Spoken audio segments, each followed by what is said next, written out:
In-expand pa mga kababayan ng ating Pangulong BBM. BBM, yung serbisyo ng Bagong Pilipinas po.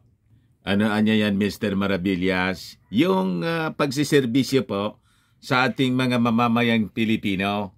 Ngayon, sa pamamagitan na po ng Congress, lalo pong ginanahan yung ating Speaker of the House, yung pinsan ng ating Pangulong Bongbong, si Martin Romualdez. Talaga niya, Mr. Maravilla. Si Martin yata yung babasbasa ng ating Pangulo sa 2020. Malamang po. O yan po, mga kababayan, yung mga balita ngayon. PBBM welcomes expansion of Bagong Pilipinas Servicio Fair with 335,000 beneficiaries. Ayan po ang mga balita ngayon, mga kababayan. Ayan po. Sige, pamigay po. Sige, pamigay ng bigas. Walang humpay po, mga kababayan. Nakita ninyo yan? Sabi dyan, maraming salamat, Speaker Martin Romualdez. Nag-partner po, mga kababayan, yung House of Representatives, tapos DSWD. Talaga nga yan, Mr. Maravillas, ayaw magpaawat yung magpinsan. Ayaw magpaawat po sa pag-serbisyo sa ating mga mamamayang Filipino. But before ko, mga kababayan, ibigay sa inyo yung full story, click subscribe muna dito sa ating YouTube channel and hit the notification bell para lagi po kayong updated sa mga kaganapan dito sa ating bansa. Like and share na rin po ninyo ng ating video para marami po yung makapanood. At huwag na rin po ninyo, mga kababayan, na skip yung ating mga commercial ads para tuloy-tuloy lang ang pag-unlad ng Bagong Pilipinas. Ayos. By the way, kung kayo po pala ay naghahanap ng malinis at napaka-spacious na fitness gym, bisita lang po kayo sa aming Colossal Fitness Gym. We also offer Grab car rental with our brand new 2023 model Toyota Innova. Also accept booking for those who are planning to travel via PAL and Cebu Pacific, and bills payment po para sa Meralco Bills and PLDT and etc. Ang aming Colossal Fitness Gym matatagpuan po sa 3rd floor Security Bank Building, Landco Business Park, Legazpi City. For inquiries po, contact ninyo yung number ng aking anak, Julon Maravillas, cellphone number 0966 8020949. So yan po, mga kababayan, ang aming Colossal Fitness Gym and padangat rent a car, grab car. Kami yung pinakang malaki, mga kababayan, dito sa Albay kasi occupied namin, pati yung roof deck. Di ba napakaganda, mga kababayan? Ayan po ang loob ng aming fitness gym. Napakalinis niya at napakaganda. Ito naman yung aming brand new Toyota Innova, rent a car, grab car po, para komportable po kayo sa inyong mga travel. Ayan po yung aking anak during the grand launching. Ang daming taong dumalo po. With DILG Assistant Secretary Beth Lopez de Leon. Ayos. Ayos na Mr. Maravillas. Ngayon, balik tayo sa ating mga kwento. Ito po yung balita.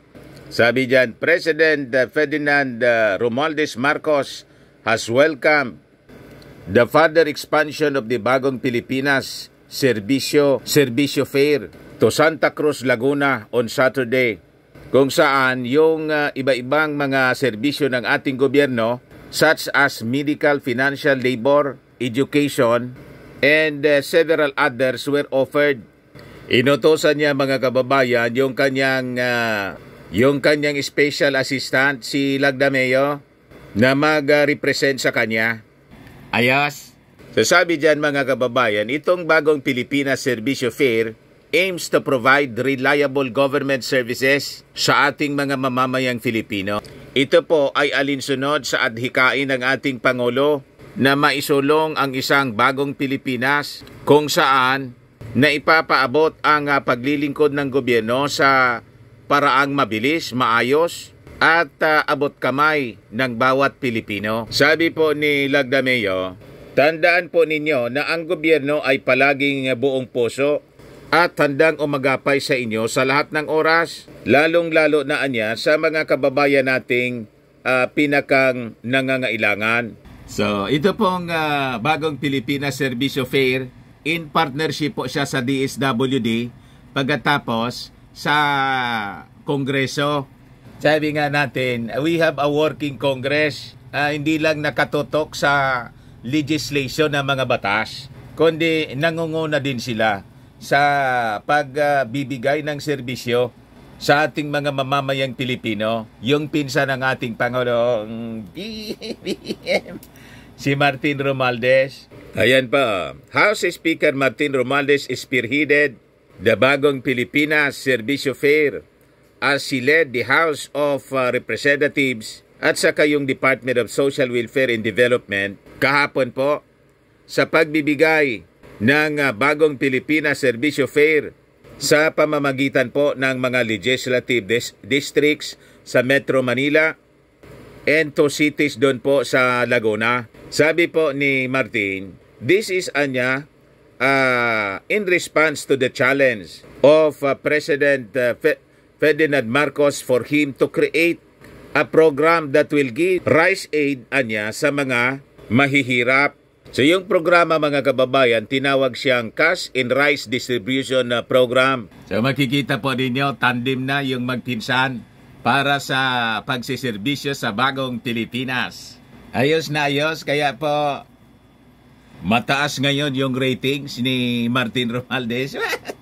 kasi po nakita ng mga mamamayang Filipino yung talagang totoong paglilingkod galing mga kababayan sa mga congressmen natin sa pangunguna po ni Martin Romualdez. Pati nga po si GMA, bumaliktad na po. Natuwa po si GMA sa mataas na ratings ni Martin Romualdez. Di ano niya Mr. Maravillas, hindi na mag-attempt si GMA na mag-kodita sa Congress. Sana po. Ayan po, sabi rito sa balita. Arroyo, other lawmakers, loud speakers, high survey ratings. Natuwa po si little girl. Di ba? Kasi nga po, tutok lang sa trabaho si Martin Romualdez. Hindi niya pinapansin yung mga pag-iingay ng mga naiinggit sa kanya. Na-insecure na po, mga kababayan, yung mga may ambisyon sa 2028 presidential elections. Napakatagal pa po yung politika. Sabi nga natin, magtrabaho muna. Tigilan ninyo muna yung politika. Di ba? Kaya sabi po ni Martin, magkasaysayan niya ang araw na ito. Hindi lamang dito sa Laguna, kundi maging sa buong Metro Manila. Ngayong umaga, formal nating sisimulan ang pinakabagong programa ng ating pamahalaan, ang Cash Assistance and Rice Distribution o CARD program. Sabi po ni Martin, during the introduction of the program sa Binyan City, Laguna, kasabay din ng launching ng President Marcos Bagong Pilipinas Serbisyo Fair. Kasunod ng successful launching nito sa Biliran, Davao de Oro, Leyte, Camarines Sur at saka sa Ilocos Norte. Di ba? Napakaganda ng Bagong Pilipinas. Kaya sumama na po kayo sa Bagong Pilipinas. Kami ni Mrs. may ID po sa Bagong Pilipinas. Di ba? Kasama kami sa Bagong Pilipinas. Yan po. Para hindi fake news po yung mga balita. Reliable, mga kababayan. Ayas? Legit niya, Mr. Maravillas? Legit? Yung mga balita natin, legit po. First-hand information. Galing mismo sa Presidential Communications Office. Yan po ang mga balita, Presidential Communications Office. Hindi galing sa kung saan-saan na mga sources po na marites. Kaya sabi po ni Martin, Nabuo ang programang ito bilang sagot sa hamon ng ating Pangulong Ferdinand Marcos Jr. sa Kongreso na tumulong kung paano mabibigyan ng mura at magandang klase ng bigas ang ating mga komunidad. The card program was launched in Metro Manila's 33 legislative districts, with each having 10,000 poor and vulnerable beneficiaries for a total of 330,000 recipients, the distribution of which will be divided into 4 payouts. Alongside the launch in NCR is the distribution in Binyan City. Sa Laguna po, 3,000 beneficiaries. At saka sa Santa Rosa City, 2,000 beneficiaries, 335,000 yung beneficiaries for the launch. Tapos namigay pa ng pera sa mga senior citizens, PWDs, solo parents in IPs, at least 2,000 pesos, 950 for the 20 kilogram sack of rice, at 38 pesos per kilo, and the remaining in cash to buy other food essentials. Kasi hindi lang po bigas lagi yung pangangailangan ng tao, kailangan din ng ulam. Siyempre, anya Mr. Maravillas. So may kasama ng pambili ng ulam. Kaya sabi ng ating mabait na speaker na hindi pala away. Talaga niya Mr. Maravillas, in-emphasize mo. May mga palaaway kasi po. Pumasok sa gobyerno para mang-away. Hindi man para magserbisyo. Para niya, Mr. Maravillas. Kilala ko yan. Kilala ninyo? Palaaway. Si Martin Romualdez po, sige lang ang trabaho. Hindi man pinapatulan yung mga nagtatantrums na naglalaway na sa 2028 presidential elections. Sabi dyan, alam natin na buong mundo ang nahirapan sa pagtaas ng presyo ng bilihin dahil sa global inflation na dala ng mga digmaan sa Middle East. Dahil dito, hindi ganon kadali para sa pamahalaan na mapapababa ang presyo ng bigas dito sa atin sa Pilipinas, paliwanag ng speaker. So gayon pa man, sinisikap natin anya na humanap ng paraan kung paano makatulong para mapagaan ang buhay ng ating mga kababayan sa harap ng pagtaas ng presyo ng bigas at iba pang bilihin. So ganon mga kababayan ang ugali ng magpinsang Marcos at Romualdez. Solution-oriented po sila. Ganon naman dapat ang mga leaders natin. Hindi yung hanap ng problema. Yung sige lang ang daldal. Di ba? So makikita ninyo sa sa ugali ng magpinsan Marcos Romualdez mga kababayan na hindi sila masalita, sige lang yung gawa mga kababayan. So sabi niya, simula pa lamang ito ng patuloy na pagbibigay natin ng ginhawa sa ating mga mamamayan. Asahan ninyo na laging katuwang ninyo at ng ating Pangulong Marcos ang Office of the Speaker at ang buong kasapian ng House of Representatives para masigurong may sapat na pondo ang lahat ng programang laan para sa ordinaryong Pilipino. Hindi yung mga confidential funds na pasikreto yung paggastos. Kaya tama po na tinanggal yon mga kababayan. Approve ng mga mamamayang Filipino. Lumipad yung ratings po ni Martin Romualdez. At yung lumunok mga kababayan ng 125 million confidential funds, lumubog. Turn off yung mga mamamayang Filipino. Pati nga yung best friend niya, si GMA, natuwa.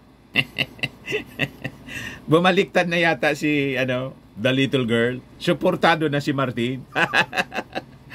Ayos na ayos. Hindi kasi Mr. Maravillas umobra yung plano. What? Oo nga. So sabi dyan sa balita mga kababayan, he further noted that the program was conceived in light of escalating rice prices in the subsequent challenges faced by Filipino consumers, empowering them to gain access to rice at better prices and augment their buying capacity. It also served as countermeasures against those holding large rice stocks and those involved in price manipulation. So pang-counter po siya itago ninyong itago yung bigas. I-raid yan ng mga taga-NBI at Customs. At kakasuhan kayo ng economic sabotage.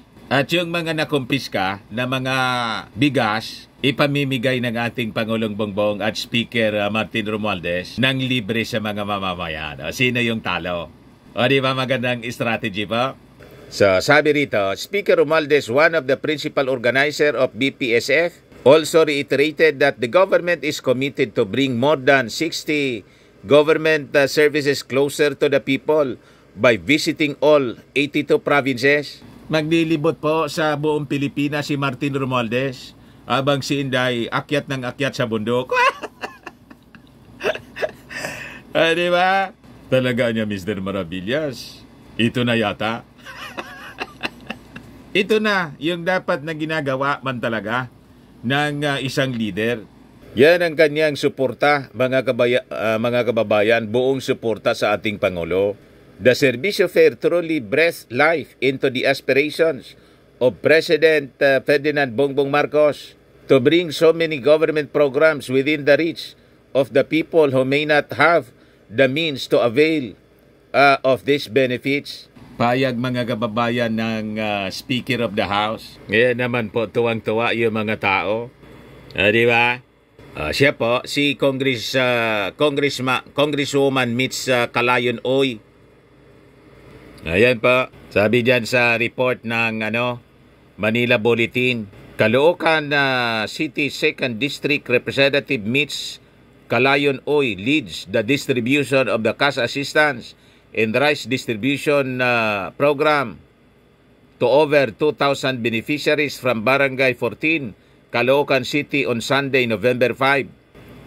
The card program is an initiative of the Office of the House Speaker Martin Romualdez and the Department of Social Welfare and Development, where each beneficiary will receive 2,000 cash from DSWD Cash Assistance to Individuals in Crisis Situation program, which can be used to buy cheap rice with the help of rice retailers. Ganon. So hindi po sinasarili ni Martin yung trabaho. Buong Kongreso po, ini-involve niya. Kaya sabi ng mga taga-Caloocan, maraming salamat, Speaker Martin Romualdez. Hindi siya po madamot. Yan ang leader po. Ini-involve niya yung mga kasama niya sa Congress. Di ba? Kaya pati si GMA natuwa po. Mamaligtad na si GMA. Yan po, sabi dyan. Legislators led by former President and now Deputy Speaker Gloria Macapagal Arroyo loaded Speaker Martin Romualdez on his high trust and performance ratings. I would like to congratulate House Speaker and Lakas President Martin Romualdez on the recent Octa Research report reflecting a positive 6% increase in trust ratings to 60%. Sabi po ni GMA, House Majority Leader in Zamboanga Representative Manuel Jose Dalipe, for his part, said the consistently high performance rating of Romualdez are the fruit of his collaborative and unifying leadership focused on uplifting the welfare of all Filipinos. Di ba? Tuwang-tuwa yung mga congressmen, pati yung mga taga-Mindanao kung members of Congress, hindi umayon kay kay Inday. Sa kanyang tatay na si Maudigs, mga taga Mindanao yan. Si Martin Romualdez taga Tacloban, Bisaya. Nakuha na po ni Martin Romualdez yung support ng ng Mindanao. Kasi nakikita po sa gawa, hindi sa tantrums. Di ba?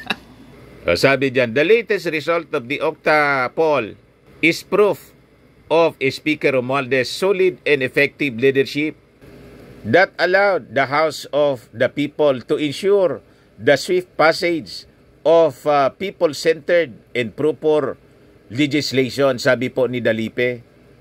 These things, anya, are testament to the dedication and teamwork of the hardworking members of the House, with Speaker Romualdez serving as an example to all.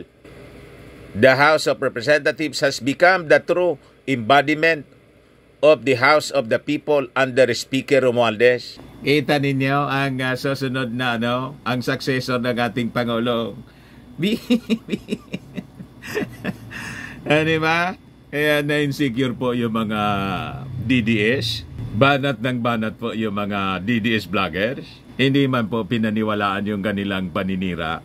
Sawa na po yung mga tao sa ganyang mga style ng pamumulitika. Ang gusto nila mga kababayan, serbisyong totoo at yun ang ginagawa ng House of Representatives ngayon. Ayos, baka lang gusto ninyo po itong itry, Firmax Firming and Lifting Cream. Pinapahid po sa mga pulses and affected area. Mainam po sa paninigas na mga kaso-kasoan. Ito naman po, Automax Revitalizing Serum. Sa mukha naman po yung application. Anti-aging po siya. You will look 10 years younger than your age. Sa mga cancer patients naman po, try ninyo itong Ningxia Red Mix fruit drink. Hindi man po siya gamot, food supplement siya. Kaya lang, gawa siya mga kababayan sa goji berry. Yung goji berry may anti-cancer properties. Ayas. Yan man lang po mga kababayan. Yung mga inquiries ninyo, dumiretso na lang kayo sa aming messenger sa Facebook para masagot namin agad. Ako po si Dante Maravillas. Bye-bye po. God bless.